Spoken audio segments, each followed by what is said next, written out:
Hello everybody, my name is Rachel and welcome to another reading wrap-up. Today I'm going to talk about the last 10 things that I read in June that I haven't covered in other wrap-up videos. Now, July is kind of a weird month for me. I'm kind of taking a bit of a break from making videos regularly, mostly out of necessity. I'm busy with other things, but also my brain space is heavily devoted to things as well.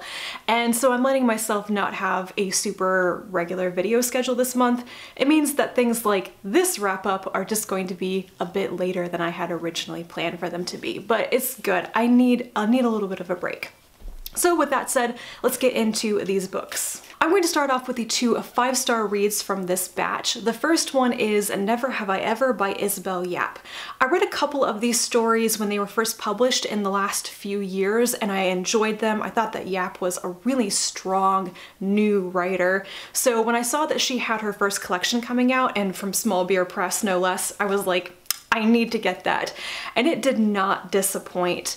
The surprising thing for me with this collection is that I would categorize the majority of these stories as like dark fantasy and horror, and those are two genres that I don't necessarily gravitate towards, but they all worked so much. I would definitely say that there are some content warnings for a few of these stories. A couple went into slightly more gruesome territory than I am always comfortable with.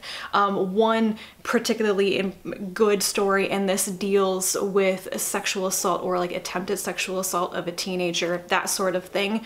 But they're all things that Yap handles very, very well.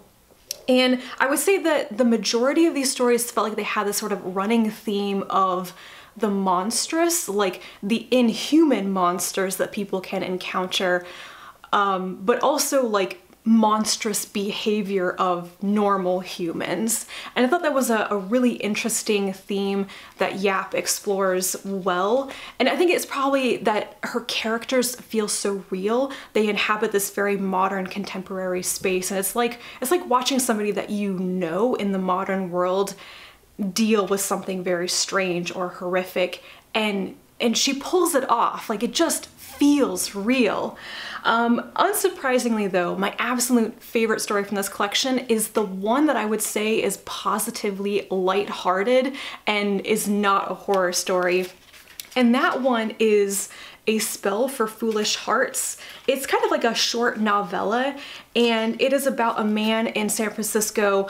He's a witch. It's kind of like hereditary in his family, and he works for like a software development company, and he gets a new coworker named Carl who he's interested in. They kind of start a relationship, and where it goes from there. It's not exactly like a coming of age story, but it's definitely a story of first love, a first relationship, and the lack of confidence that the main character has about that, and a mistake that he thinks he made.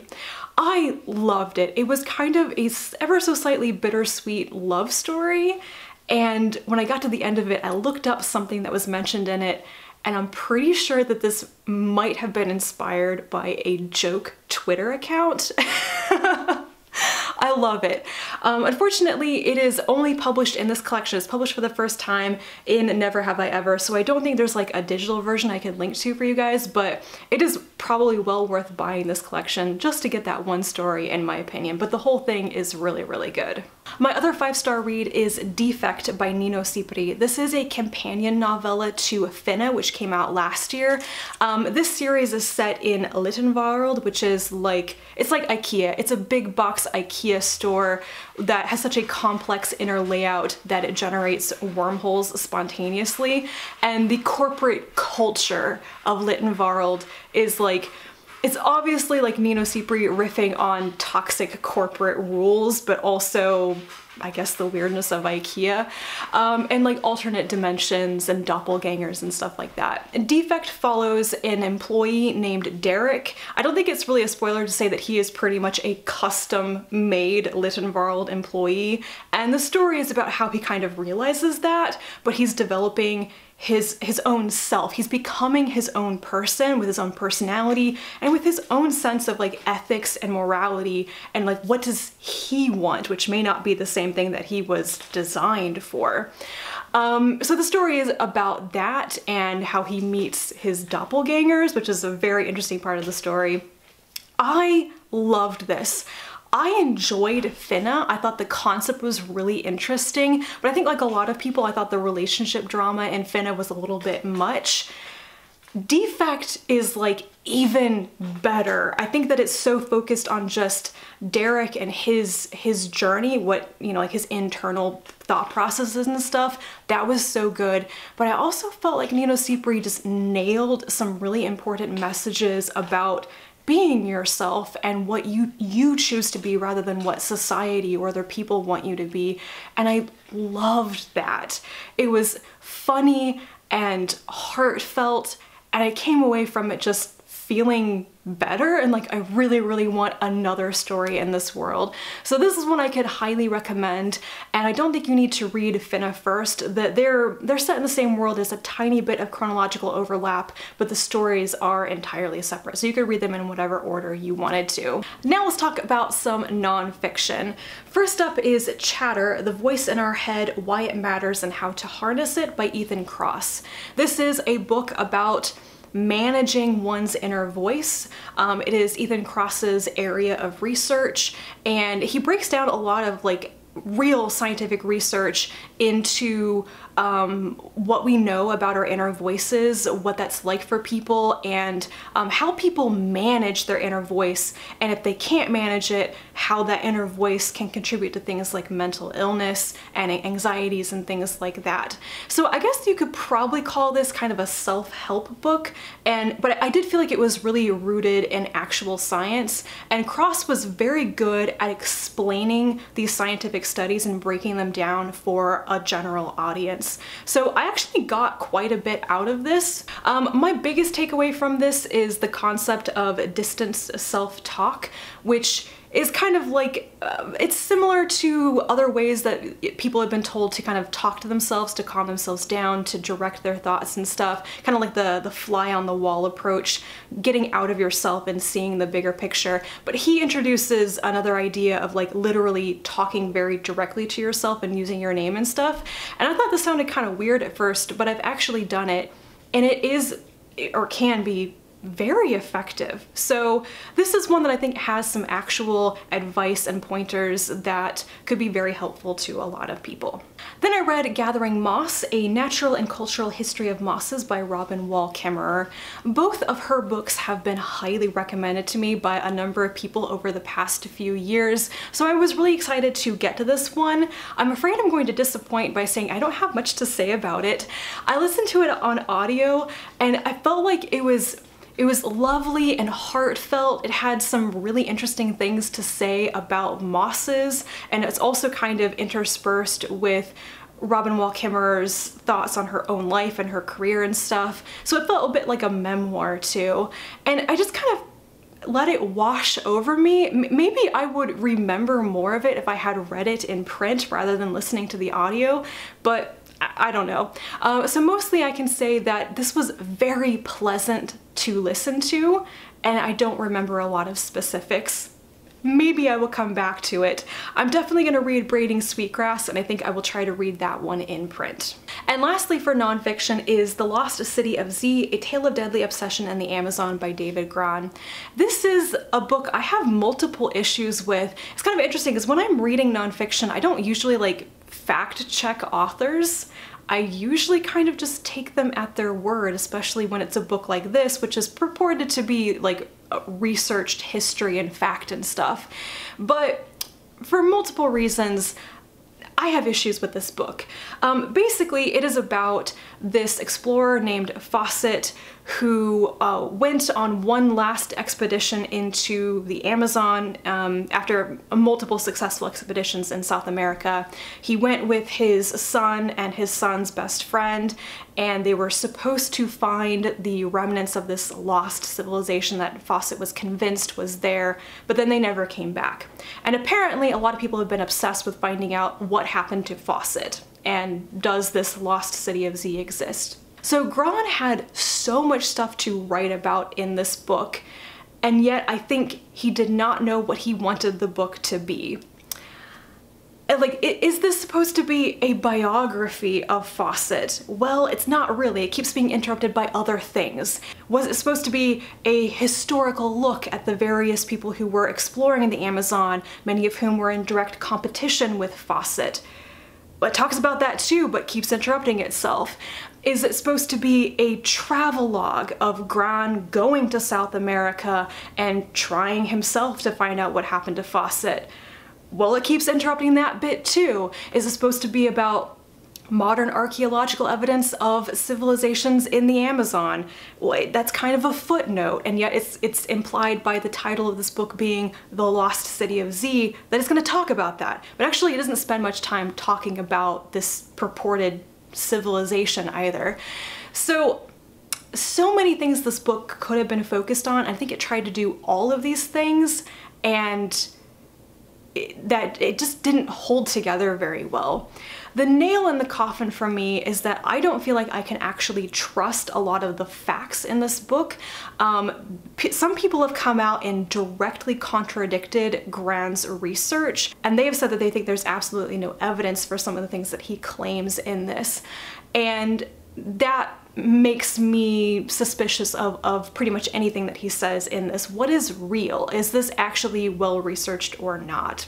I don't know. There is a movie version which is called The Lost City of Z, but from my understanding it's basically a fictional story just based on Fawcett's last expedition. I'm planning on watching it. I have a feeling I'm going to like it a lot more than the book because it's going to be focused on just one thing rather than all of these other things.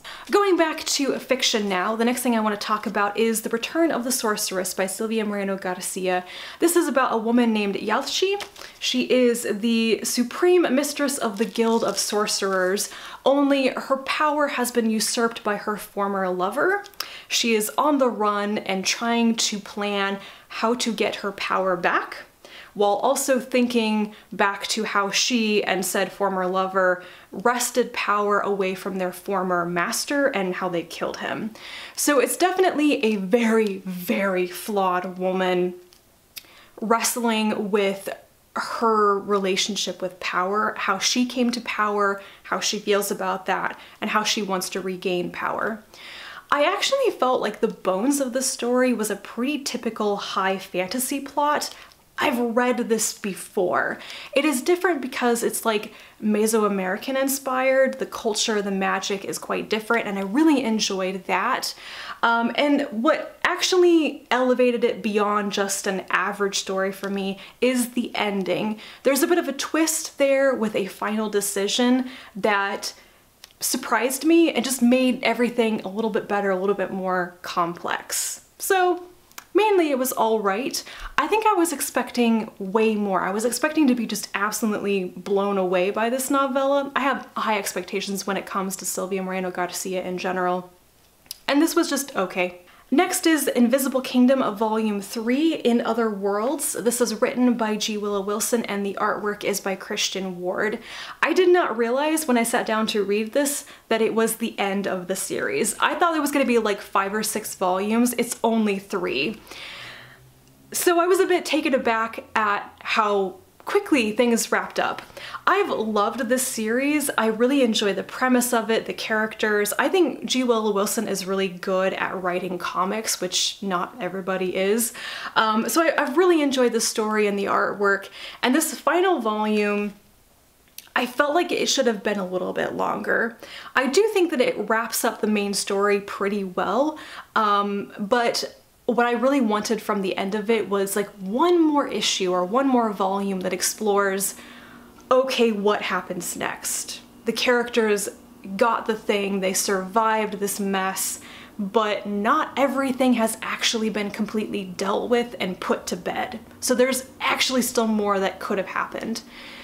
Despite that, I still enjoyed it, but I do think it was a tiny bit too short. Completely different from that is Sanditon by Jane Austen. This is a collection of Lady Susan, which is a short epistolary novel, and the fragments of the Watsons and Sanditon. Lady Susan was a reread for me. I think Lady Susan was like the second thing I ever read by Jane Austen back when I was like 12 or 13. I didn't get it back in the day. I didn't really love it. And it's like my least favorite thing by Jane Austen. Rereading it now, I definitely understood it better. Having read all of Austen's other novels, I just understood what the characters were doing a lot better. But I think it's definitely the epistolary format that holds me back and really like getting into a lot of the story. I don't have much to say about that one. The Watsons and Sanditon I both really loved and wish that they had been somehow completed novels. Both of them were, I think, really focused on these like practical main characters, and I really liked that. But they're pretty short. They really only introduce the main character and the various families and their relationships. It's set up for the rest of the stories, which were never written, but I really enjoyed them, and I found Sanditon in particular was really funny. I just thought the characters, what's the family in that? I'm forgetting. Anyway, the main family in Sanditon, really funny, really enjoyed that. Next, I read After the Rain. This is a graphic novel adaptation of Nnedi Okorafor's short story On the Road. It's adapted by John Jennings and the artwork is by David Brame. This one I went into quite blind. I didn't know what to expect from it. I kind of expected it to be like a fantasy story like LaGuardia by Okorafor. It ended up being a bit more horrific. So ultimately, I liked it. I liked how it ended up, but some stuff in the middle was a bit too gruesome for me, probably heightened by the art style, I suppose. The blood and violence in it was a little bit much. It is about a woman named Chioma. I think she's a Nigerian-American journalist, and she's visiting her family in a small Nigerian village. She meets this horribly injured boy during a storm, and then she encounters something very strange that remakes her and kind of gives her something in return. I don't know if I completely understand the point being made here, so I liked it. Don't have much more to say about it than that. And lastly, Midnight Robber by Nalo Hopkinson. A bunch of you guys recommended this novel to me when I asked about like best works by Hopkinson, so I had to go out and read it. I have conflicted feelings about it. So this is the first science fiction work I read by Hopkinson, and that's one thing I really did like about it. It's set on a planet called Toussaint, which has been entirely colonized by people from the Caribbean, so all of the characters are black. And Toussaint basically sends its criminals to an alternate version of Toussaint called New Halfway Tree. The story follows a little girl named Tantan. Her father commits a crime and basically runs away from justice by going to New Halfway Tree, which is where he was probably going to be sentenced to live in exile anyway. But he takes Tantan with him because she happens to be with him at the time. So they are living in basically a penal colony on an alternate version of the planet, trying to eke out a living. And it's a story of how Tantan grows up and becomes this like fabled midnight robber. This book comes with a major content warning, and I'm actually going to talk about it. I think because this thing that happens is so important to the plot and to character development, talking about it in detail could probably be a spoiler, so this is your warning now. If you don't want to know anything that could be spoilery about this book, you should probably skip this bit. But the major content warning of this story is pretty graphic rape and sexual assault of a child. Tantan is raped repeatedly by her father from the age of 9. And he impregnates her multiple times. And so I went into the book knowing about this because I looked up the content warning.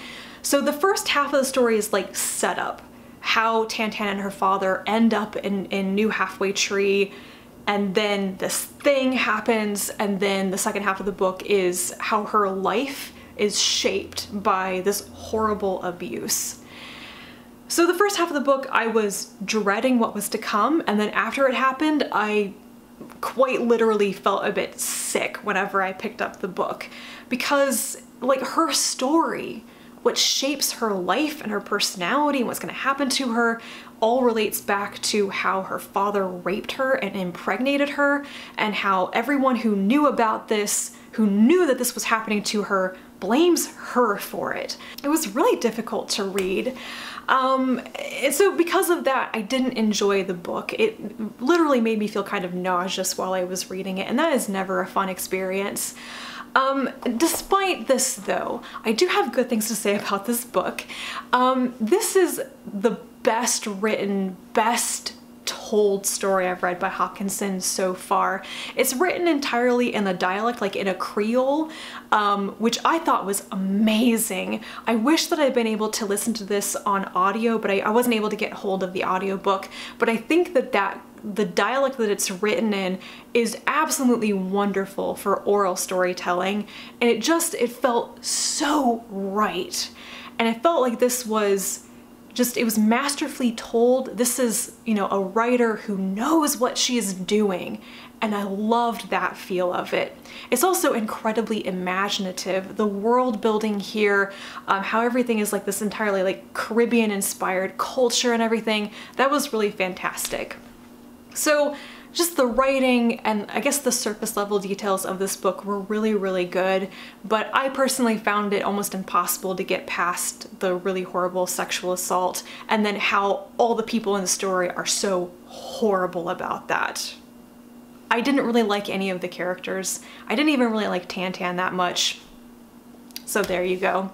So that is it for the remaining things I read in June. Do let me know if you have also read any of these, or if you want to, leave me a comment down below. Thank you so much for watching, and hopefully I'll be back soon with another video whenever I feel like doing that next. And until then, bye.